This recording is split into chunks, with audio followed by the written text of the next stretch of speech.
Hablemos un poco sobre Byung-Chul Han, este filósofo surcoreano tan pero tan leído y tan comentado y tan conocido actualmente.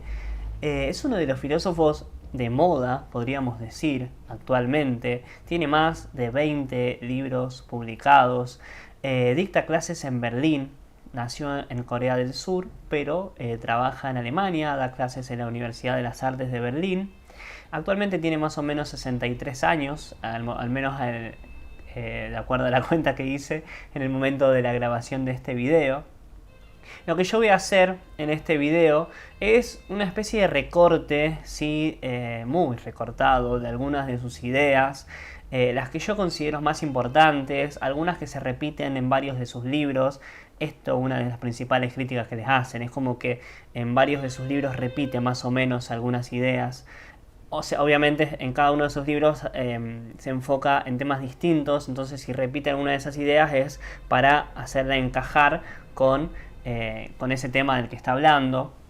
Y también el recorte que hice hice un recorte de ideas que yo considero interesantes para pensar en los tiempos en los que vivimos. Es decir, hice una selección personal estructurada en base de mi experiencia de lectura con este autor. Así que bueno, vamos a pasar directamente a las ideas que les traje para esta pequeña y humilde introducción.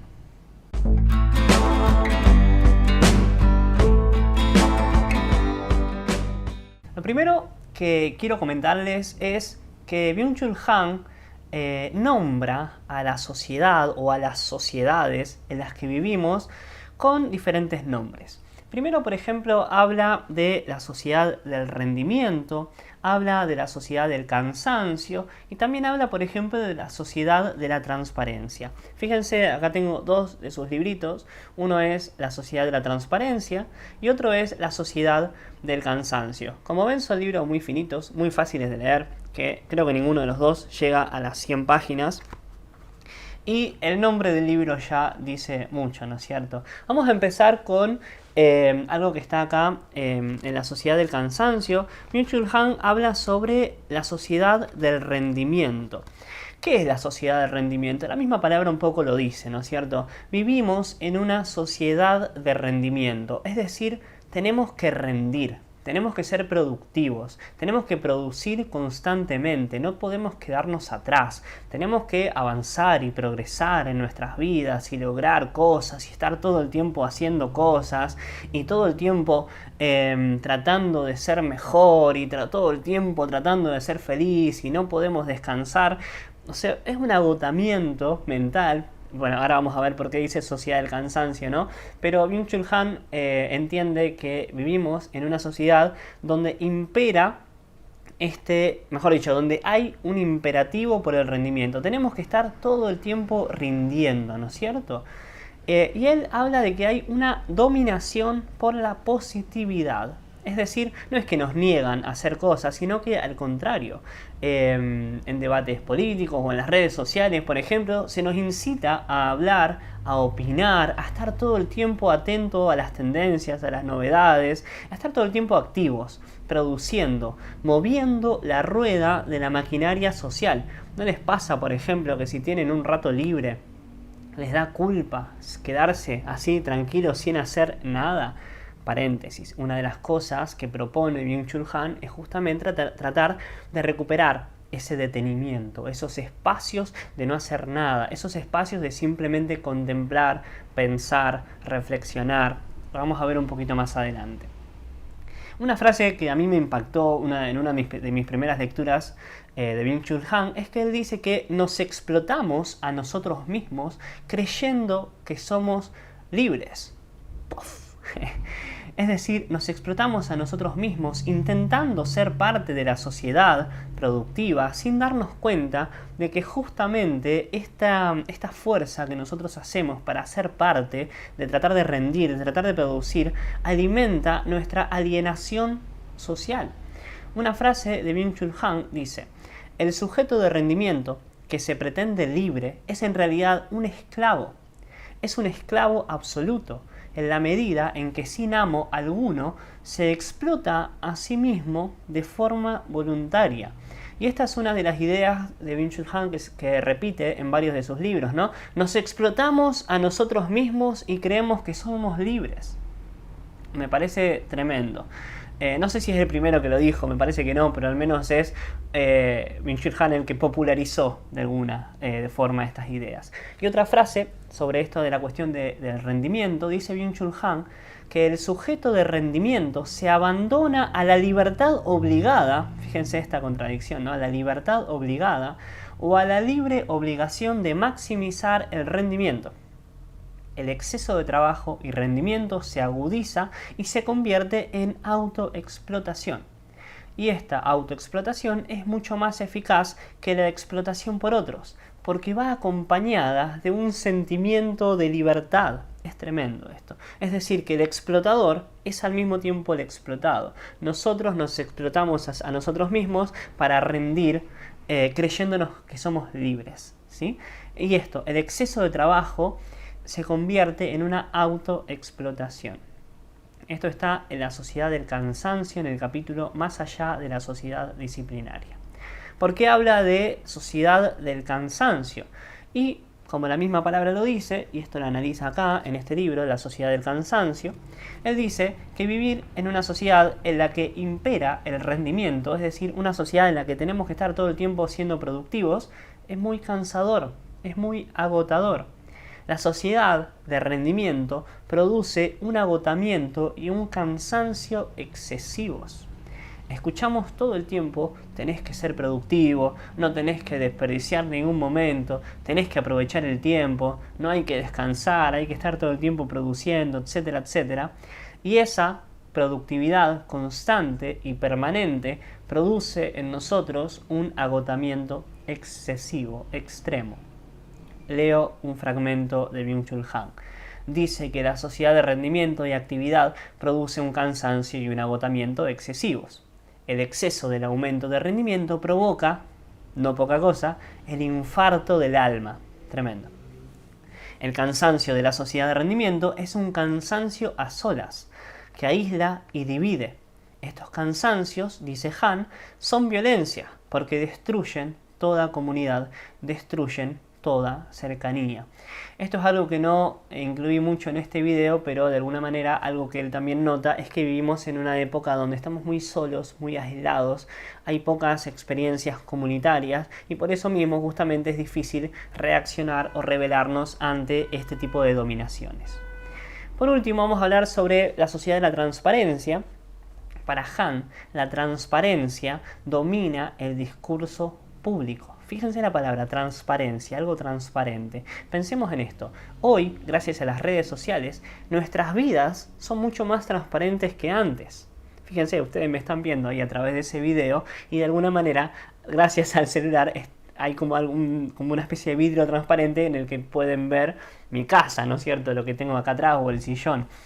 Entonces, gran cantidad de testigos, bueno, ni hablar en Instagram o en Facebook, donde la gente comparte momentos de su vida o la gente comparte sus estados de ánimo. Eso es la transparencia, ¿sí? Gran cantidad de personas hoy pueden ser testigos de nuestras vidas, cosas que antes eran privadas. Y la transparencia, y esto es importante, es una exigencia. Muchos alumnos me han dicho, por ejemplo, hoy en día, si no apareces en las redes, si no tenés redes sociales, no existís. Hoy en día, pertenecer a la comunidad virtual es casi un imperativo social. Quizá le podemos sacar el casi, es un imperativo social. Hay que estar en las redes sociales, tenés que estar atento a las tendencias porque si no, no tenés tema de conversación. Leo a Han. Dice que ningún lema domina hoy tanto el discurso público como la transparencia. La transparencia se reclama de una manera efusiva, sobre todo en relación con la libertad de información. La omnipresente exigencia de transparencia, fíjense, omnipresente, está en todos lados esta exigencia de transparencia, que aumenta hasta convertirla en un fetiche y totalizarla, se remonta a un cambio de paradigma que no puede reducirse solamente al ámbito de la política y de la economía, sino que está en todos los planos de nuestras vidas. Y después dice, por ejemplo, que la sociedad de la transparencia es un infierno, mejor dicho, es un infierno de lo igual. La sociedad de la transparencia es un infierno del igual, porque todos estamos en la misma, más o menos todos tratan de compartir más o menos las mismas cosas para pertenecer a esta comunidad virtual.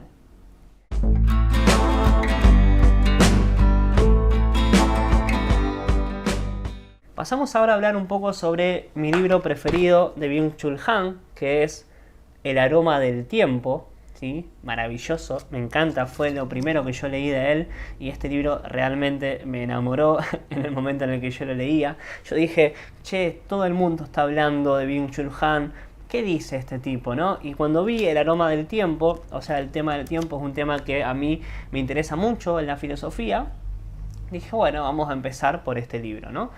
En este libro, Byung-Chul Han habla de que vivimos en una crisis temporal.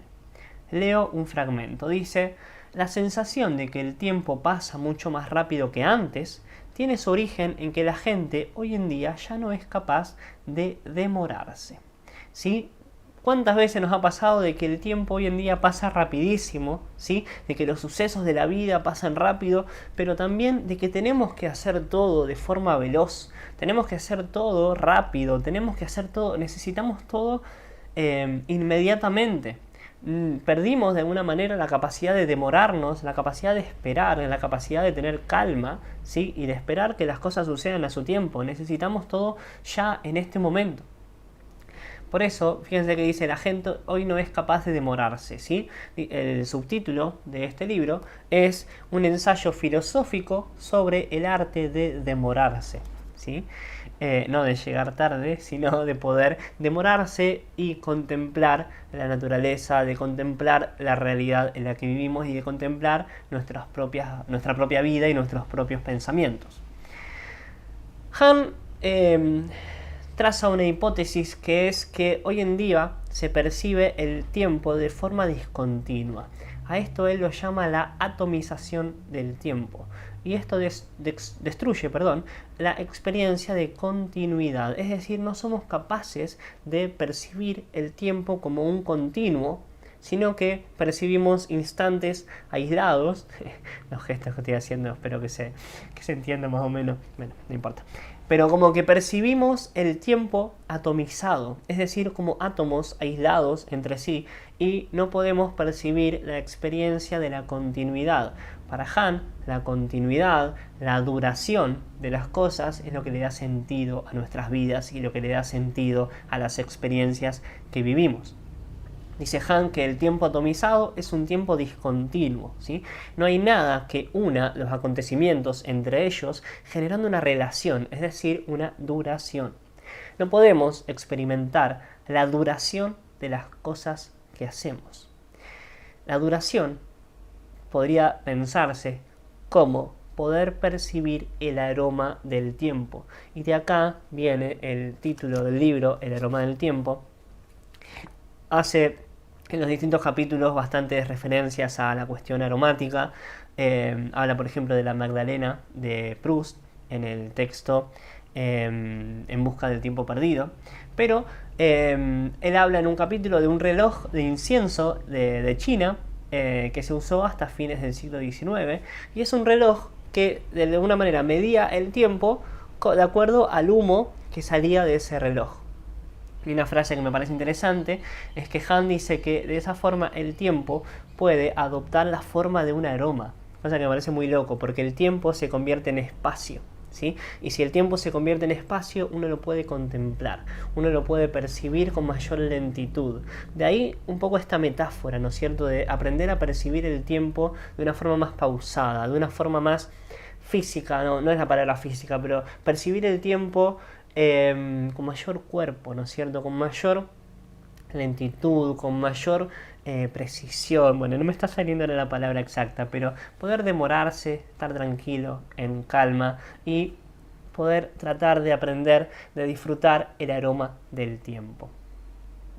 Leo a Han, dice, la experiencia de la duración y no el número de vivencias hace que una vida sea plena. Repito, la experiencia de la duración, sentir que la vida dura o que las vivencias duran, hace que la vida sea plena, ¿sí? para poder superar esto de estar todo el tiempo necesitando la inmediatez y vivir todo el tiempo así como apurados o acelerados, y poder percibir el aroma del tiempo, para Han es necesario revitalizar la vida contemplativa. Esto que les decía, ¿no? Poder aprender o recuperar la contemplación. Contemplación filosófica, contemplación poética, contemplación artística. El imperativo de la producción, lo que hablábamos antes, el trabajo incesante, dice Han, degrada al ser humano a ser solamente un simple trabajador, y así perdemos la capacidad para el ocio. Han le dedica uno de los últimos capítulos, o el último no me acuerdo, al ocio. Hace un análisis del ocio, ¿sí? Es muy interesante para leer. Y termino con esto. Dice Han que la crisis temporal solo se superará en el momento en el que la vida activa, es decir, la vida productiva, el hacer cosas, trabajar, etc., en plena crisis, acoja de nuevo la vida contemplativa en su seno.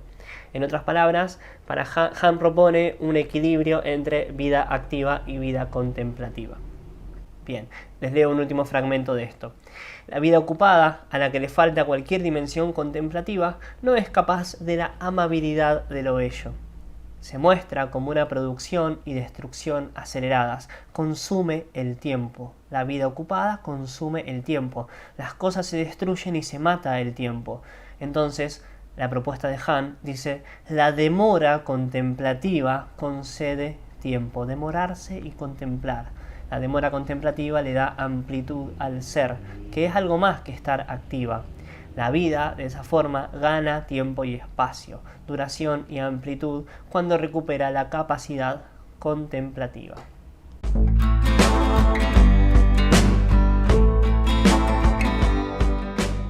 Otro de los conceptos de los que les quería hablar sobre Byung-Chul Han es esto de psicopolítica. Y él habla de que hay un paso de la biopolítica a la psicopolítica. La biopolítica era lo que planteaba Foucault, ¿sí?, de una dominación a través de los cuerpos. Biopolítica, ¿no es cierto? Pero nuestra era dice que se da una dominación, dice Han, a través de nuestras conciencias, psicopolítica. Si bien las instituciones de las que hablaba Foucault siguen funcionando, hospitales, cárceles, etcétera, escuelas, etc., hoy estamos dominados, dice Byung-Chul Han, por otro tipo de poderes más sutiles. Y Han llama a esto, es un concepto que a mí me gusta, que lo voy a trabajar con mis alumnos de la escuela, el poder inteligente, un poder sutil, un poder inteligente, una dominación inteligente y sutil. En la sociedad disciplinaria, descrita por Foucault, el poder adopta una forma prohibitiva, ¿sí?, inhibitoria, negativa, ¿sí?, no hagas esto, no hagas lo otro, castigos, encierro, etc. Pero en cambio, hoy en día se utilizan, esto dice Han, técnicas de dominación mucho más efectivas. Leo un fragmento. Es ineficiente el poder disciplinario que con gran esfuerzo encorseta a los hombres de forma violenta, con preceptos y prohibiciones. Radicalmente más eficiente es la técnica de poder que cuida de que los hombres se sometan por sí mismos, fíjense lo primero que hablábamos, esto de que repite ideas, ¿no?, al entramado de dominación. Nos sometemos a nosotros mismos a este entramado de dominación. Por eso, en lugar de la violencia y de la represión, hoy se utilizan técnicas en apariencia más amables y más sutiles. Leo otro fragmento. El poder inteligente se ajusta a la mente en lugar de disciplinarla y someterla a coacciones y prohibiciones. El poder inteligente no nos impone ningún silencio. Al contrario, y acá otra cosa que hablamos al principio, nos exige compartir, participar, comunicar nuestras opiniones, necesidades, deseos y preferencias. O sea, el poder inteligente nos incita a contar nuestra vida. Pensemos en las redes sociales, ¿no? El poder inteligente, de apariencia libre y amable, que estimula y seduce, es mucho más efectivo que el poder que clasifica, amenaza y prescribe. Es decir, el poder inteligente, el poder sutil, es muchísimo más efectivo que la prohibición, que el poder violento, que el poder que castiga, que el poder prohibitivo. Según Han, entonces, vivimos dominados por un poder invisible, inteligente, sutil. Si se intentara hoy en día dominarnos por la fuerza, esto quizás daría paso a nuevas revoluciones, o a reacciones, o a resistencias por parte de las personas. Pero este poder inteligente actúa de tal forma que hoy en día creemos que somos libres.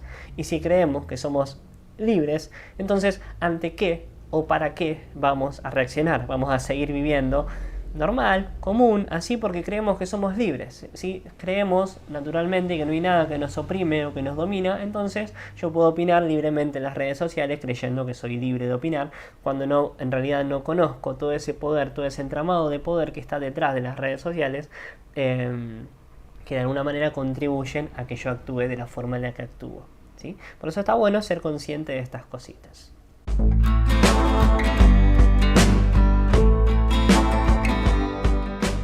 Para terminar, vamos a hablar de los dos últimos libros de Byung-Chul Han, No Cosas por un lado e Infocracia por el otro. Son palabras un poco extrañas, ¿no?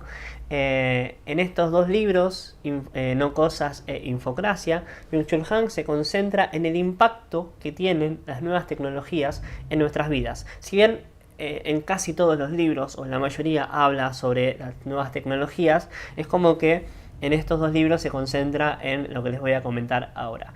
En No Cosas, él expone la transición de la era de las cosas a la era de las no cosas.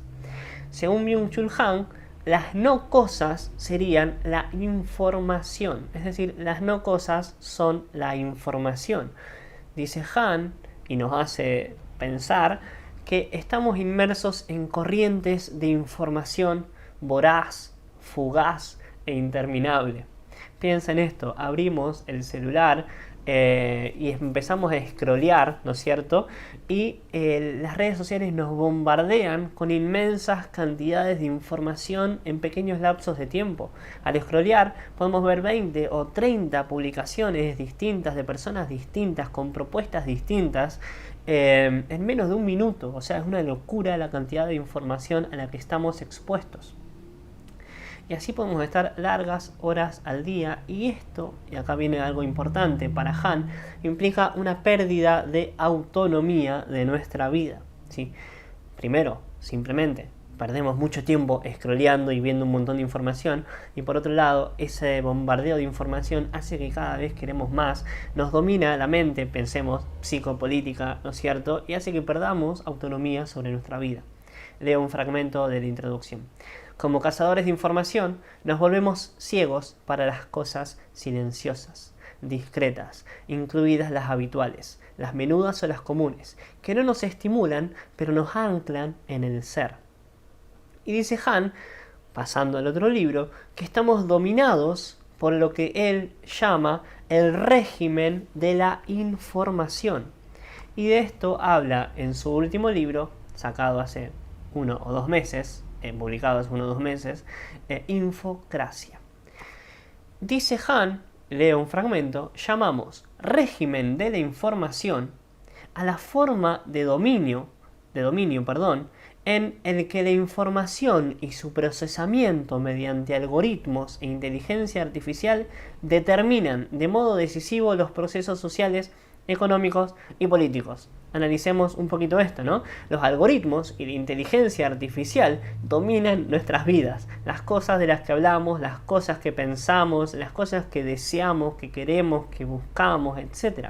Estamos dominados por un régimen de la información, estamos dominados por algoritmos hoy en día. Esto es lo que plantea Byung-Chul Han en Infocracia.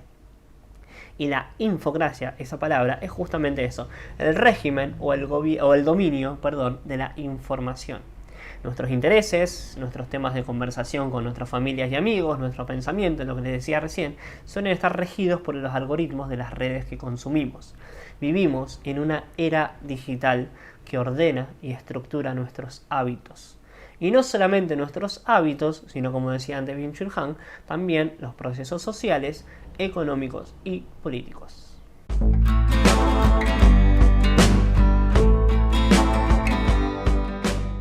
Algo que me gusta mucho de Byung-Chul Han y que voy a poner ahora como una especie de conclusión a este pequeño bombardeo de ideas, de poquitas ideas, y a este recorte que hice, que obviamente falta desarrollar mucho más, y obviamente falta leer sus libros, y tomé ideas de 6 o 7 libros distintos para este video, Pero bueno, como conclusión, la especie de solución, entre comillas, a las que llega Byung-Chul Han o lo que él propone en varios de sus libros es una búsqueda del silencio. Es el intento de recuperar la dimensión contemplativa en nuestras vidas.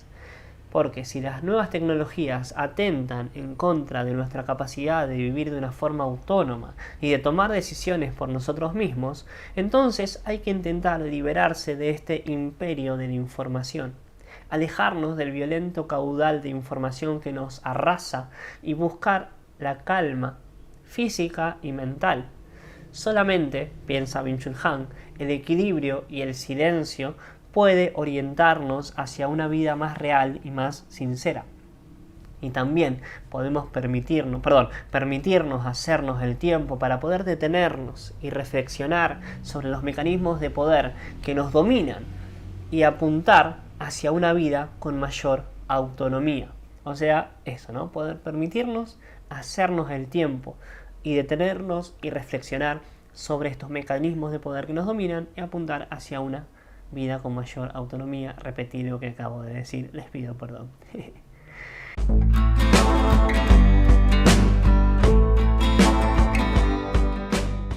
Bien, quizás el video sea un poquito injusto con el desarrollo, para el desarrollo de estas ideas, porque hablé de un montón de cosas distintas en muy poquito tiempo. Quería hacerlo breve y amplio para que tengan alguna idea en esta introducción de los temas de los que aborda Byung-Chul Han. Les pregunto, ¿les interesa que aborde en otro video alguna cosa puntual sobre Byung-Chul Han, alguno de sus libros, alguna de sus ideas? Déjenlo en los comentarios, y si quieren apoyar el canal pueden unirse como miembros o hacer alguna donación en los enlaces que están acá abajo, o seguirme también en las redes sociales, en Instagram principalmente, Filosofía en Red. Bueno, nada más por ahora, nos vemos en otro video, espero que se haya entendido y que les haya gustado. Saludos.